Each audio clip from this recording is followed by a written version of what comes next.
సర్పయాగం. ఈ సర్పయాగం ఎలా జరిగింది? ద్వాపరం, కురుక్షేత్రం చిట్ట చివరికి వచ్చేసిన తర్వాత దుర్యోధనుడి తొడలు విరిగి పడిపోయాడు. 18వ రోజు చావు బతుకుల్లో ఉన్నాడు. అశ్వత్థామ వెతుక్కుంటూ వచ్చాడు. మొదటి నుంచి అశ్వత్థామకి, కర్ణుడికి అర్జునుడు అంటే అసూయ. కేవలం వీరత్వమే కాదు, వినయం. అందుకని ద్రోణాచార్యుడు వాళ్ళకి ఎటువంటి అస్త్రశస్త్రాలు ఇవ్వాలి. అయితే కర్ణుడు పరశురాముడి దగ్గర ప్రయత్నించి భంగపడ్డాడు. కానీ అశ్వత్థామ కొంచెం తెలివిగలవాడు. పరమశివుడి దగ్గర నుంచి తపస్సు చేశాడు. చేసి అస్త్రాలు తీసుకున్నారు. అందులో కాలభైరవ ఉపాసన అనేది ఒక ఉపాసనని శక్తిని పొందాడు. దుర్యోధనుడికి మాట ఇచ్చాడు, నేను ఒక్కడిని మిగిలిన్నాను. కృతవర్మ, కృపాచార్యుడు వెళ్ళిపోయారు. కృతవర్మ కృష్ణుడి కజిన్, ద్వారకకు వెళ్ళిపోయారు. కృపాచార్యుడు హస్తినాపురానికి వెళ్ళిపోయారు. నేను ఒక్కడిని ఉన్నా. నన్ను అభిషేకించి నన్ను సైన్యాధిపతించి, అంటే ఈ రోజున ప్రోటోకాల్ అంటాం కదండి, ఆ ప్రోటోకాల్ ప్రకారం నన్ను చెయ్యి. నువ్వు చనిపోయే లోపల పాండవుల్ని చంపి వస్తానన్నాడు. అతి కష్టం మీద రక్తంతోనే అభిషేకం చేసి నువ్వు నా సైన్యాధిపతి అన్నాడు. చీకటి పడిపోతుంది. ఏం చేయాలి? ఒక చెట్టు కింద కూర్చున్నాడు. చాలా పెద్ద మర్రి చెట్టు, కొన్ని వేల పక్షులు ఉన్నాయి. అందులో ఒక ముసలి గుడ్లగూబ ఉన్నది. దానికి వేటాడి ఆహారం తెచ్చుకునే ఓపిక లేదు. అయితే గుడ్లగూబకి రాత్రిపూట కళ్ళు కనపడతాయి కదా. ఈ పక్షులందరూ నిద్రపోయిన తర్వాత ఆ పిల్లల్ని చంపటం, తినటం చూశాడు. నిద్రపోయిన తర్వాత రాత్రిపూట. దాన్ని సౌప్తికము అంటారు. అందుకని ఆ పర్వానికి వ్యాస భగవానుడు సౌప్తిక పర్వం అని పెట్టాడు. వీడికి ఏదో స్ఫురించింది, ఓహో ఈ విధంగా చంపుతాం, డైరెక్ట్గా పాండవుల్ని, కృష్ణుణ్ణి, అర్జునుడిని, భీముడిని నేనేం చేయలేదు అని చెప్పి కాలభైరవుని తలుచుకున్నాడు. శివస్వరూపమైన కాలభైరవం వచ్చి ఒక పరమ భయంకరమైన కత్తి ఇచ్చింది. పాండవుల వైపు 2000 మంది దాకా ఉన్నారు. అయితే అందరూ పోవాల్సిందే, చివరికి అధర్మం వచ్చేసింది కదా. ఆ రూపకంగా అశ్వత్థామకి ఆ కత్తి వచ్చి ఆ కత్తిని ముట్టుకోగానే అతనిలోకి కాలభైరవ స్వామి లోపలికి వచ్చేసాడు. అతనికి ఏం జరుగుతుందో కూడా తెలియదు. పాండవ శిబిరం మీద పడ్డాడు పోయి. ఇది కృష్ణ పరమాత్మ గ్రహించి ఆ శిబిరం నుంచి 5గురు పాండవుల్ని తీసుకుని వెళ్ళిపోయాడు. అంటే శివ ఆజ్ఞని ఉల్లంఘించినట్టు కాదు, అట్ ద సేమ్ టైం పాండవుల్ని రక్షించినట్టు. భగవంతుడు ఎప్పుడు అలాగే చేస్తాడు.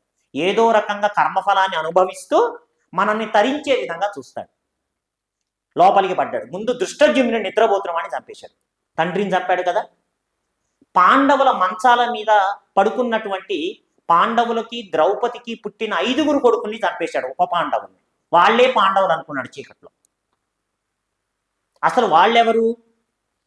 త్రేతాయుగంలో ఈ విశ్వామిత్రుడే హరిశ్చంద్రుని పరీక్షిస్తున్నప్పుడు విశ్వే దేవతలు అనేవాళ్ళు విశ్వామిత్రుడిని పరిహసించారు. కోపం వచ్చి శపించాడు, మీరు మనుషులుగా పుట్టండి అని.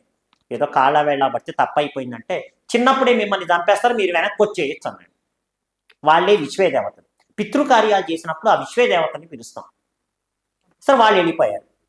పొద్దున్నే వాళ్ళందరినీ చంపిన తర్వాత ఈ కాలభైరవ శక్తి వెళ్ళిపోయింది. ఒక్కసారి అశ్వత్థామకి భయం వేసింది. ఏం జరిగిందో వాడికే తెలియదు. ఓహో ఇంతమందిని చంపేసాం, ఇంకా నన్ను బ్రతకనివ్వరని పారిపోయాడు. పారిపోయి వ్యాస భగవానుడి ఆశ్రమంలో దాక్కున్నారు. అప్పుడు అర్జునుడు, భీముడు, కృష్ణుడు అక్కడికి వచ్చారు. అక్కడికి వచ్చి వీళ్ళు ఆయుధాలతో వచ్చారు. పరమ పవిత్రమైనటువంటి మునుల ఆశ్రమానికి ఆయుధాల్లో రావు, నువ్వు బయటకు రా. ఈ రోజు ఛాలెంజెస్ చేస్తాం కదా, నువ్వు మగోడివైతే బయటకు రా అన్న టైపులో సినిమా డైలాగ్స్. అట్లా రా, యుద్ధం చేద్దాం అన్నారు. ఎలా చేయగలడు? భయం వేసింది, చంపేస్తారని. అప్పుడు ఏం చేశాడు? అక్కడ ఉన్నటువంటి ఒక గడ్డి పోసను తీసి దాని మీద బ్రహ్మశిరో నామకాస్త్రాన్ని ఆపాదించాడు.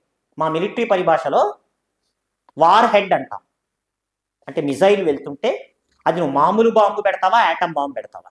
సో ఈ బ్రహ్మశిరో నామకాస్త్ర మంత్రశక్తికి ఒక గడ్డిపోసను ఆధారం చేసుకొని పాండవం అంటే అపాండవం అవ్వగాక పాండవ వంశం మొత్తం నాశనం అయిపోవాలని ప్రయోగించాడు. భయంకరమైన అస్త్రం. రామరావణ యుద్ధం కానీ దేవాసుర సంగ్రామంలో ఎవరూ ఉపయోగించాల. వెంటనే కృష్ణ పరమాత్మ చెప్పాడు, వీడు బ్రహ్మశిరో నామకాస్త్రం ప్రయోగించాడు. అంటే ఏం చెయ్యాలి బాబా అన్నాడు. నువ్వు కూడా అదే అస్త్రాన్ని ప్రయోగించు. ఈరోజు ఇజ్రాయిల్ మిగతా దేశాల నుంచి వస్తున్న ర్యాకెట్లు, మిజైల్స్ని తన iron domes, David slings, Arrow 3తో ఎలా ఎదుర్కొంటుందో ఆ రోజుల్లోనే అస్త్రానికి ప్రతిగా అస్త్రాన్ని వేశారు. అంటే టెక్నాలజీ చూడండి ఎంత దాక్కొని ఉందో మన భారత రామాయణాల్లో. సో తను కూడా బ్రహ్మశిరో నామకాస్త్రాన్ని ప్రయోగించాడు. ప్రయోగిస్తే సప్తఋషులు, నారదుడు, వ్యాస భగవానుడు, ఇతర దేవతలు వచ్చి ఎన్నో యుద్ధాలు అయ్యాయి. 2 హైడ్రోజన్ బాంబ్స్. బ్రహ్మాస్త్రం యాటమ్ బాంబు. అంటే యాటమ్ బాంబు కన్నా హైడ్రోజన్ బాంబు పవర్ఫుల్. యాటమ్ బాంబులో ఫిషన్ ఉంటే హైడ్రోజన్ బాంబులో ఫిషన్ ఫ్యూజన్ అని ఉంటుంది. సో ఈ హైడ్రోజన్ బాంబుని ప్రయోగిస్తే కౌంటర్గా హైడ్రోజన్ బాంబుని ప్రయోగించాడు. ఈరోజు మిజైల్ ఇంటర్సెప్టర్స్ అంటున్నాం, అంతే కదా. సో అది చేసిన తర్వాత అప్పుడు అందరూ ఈ అస్త్రాలను వెనక్కి తీసుకోండి అన్నారు. అశ్వత్థామ అన్నాడు, నేను ప్రయోగించింది నేను వెనక్కి తీసుకోవడం నాకు చేత కాదు. అంటే ధనుర్విద్యలో ప్రయోగము, సంహారము, ఉపసంహారము, విలోమము, అనులోమము ఇన్ని ఉంటాయి. చిట్ట చివరిది ఉపసంహారం. అప్పుడు ఎలా మరి? ఎవరు ఉపయోగించింది వాళ్ళే వెనక్కి తీసుకోవాలి. అప్పుడు అర్జునుడు అన్నాడు, అశ్వత్థామ ప్రయోగించిన బ్రహ్మశిరో నామకాస్త్రాన్ని నేను వెనక్కి తీయగలను అన్నాడు. అది చాలా గొప్ప విషయం. ఈ పాయింట్ ఎక్కువగా హైలైట్ కాలేదు. మా కంప్యూటర్ సైన్స్ ఇంజనీరింగ్లో నెట్వర్క్ సెక్యూరిటీలో ఎన్క్రిప్షన్ డీక్రిప్షన్ అని ఉంటుంది. అంటే ఒక కోడ్ వర్డ్ పెట్టి ఆ కోడ్ వర్డ్ అంటే పాస్వర్డ్ పెడితేనే అందులో ఉన్న డేటా తెలుస్తుంది. చిన్నగా చెప్పాలంటే దాన్ని ఎన్క్రిప్షన్ డీక్రిప్షన్ అంటారు. అర్జునుడు అవతల వాళ్ళు ప్రయోగించినటువంటి పాస్వర్డ్ తెలుసుకొని దాన్ని ఉపసంహారం చేశాడు. ఈరోజు మనం సైబర్ క్రైమ్స్ అంటున్నాము, నెట్వర్క్ అంటున్నాము, సెక్యూరిటీస్ అంటున్నాము, క్రిప్టోగ్రఫీ అంటున్నాము. మహాభారతంలో అర్జునుడు చేసింది అది. ఇదో గొప్ప సైంటిఫిక్ రీజన్. అంటే ఈ ప్రోగ్రాంలో నేను హైలైట్ చేస్తున్నాం అది.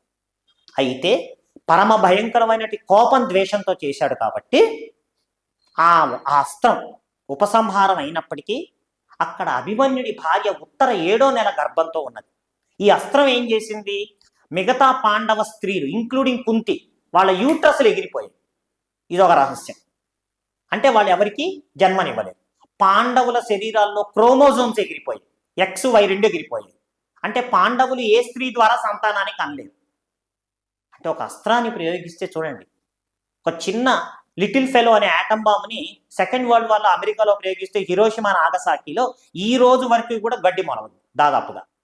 దాంతో ఈ అస్త్రం పాండవ స్త్రీలు ఎవరెవరైతే ఉన్నారో వాళ్ళందరిలో యూట్రస్ని డిస్టర్బ్ చేసింది. పాండవుల్లో ఇందాక చెప్పినట్టు XY క్రోమోజోములు ఎగిరిపోయాయి. మిగిలినది ఉత్తర గర్భం ఒకటే. అస్త్రం పోయి యూట్రస్లో అటాక్ చేసింది. వెంటనే కృష్ణ పరమాత్మ సుదర్శన చక్రం ప్రయోగించాడు.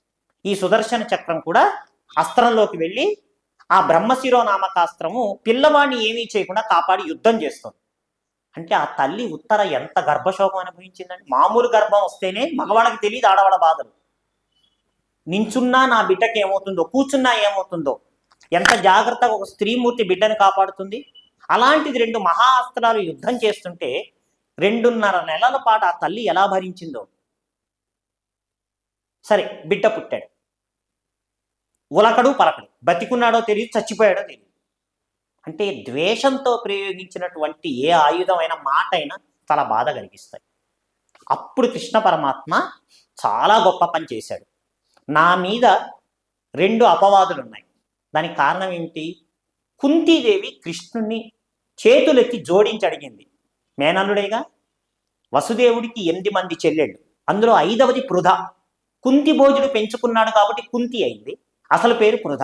ఎప్పుడు కృష్ణుడు అత్త ఏదన్నా వరం కోరుకో అంటాడు. నేను అవసరమైనప్పుడు వరం కోరుకు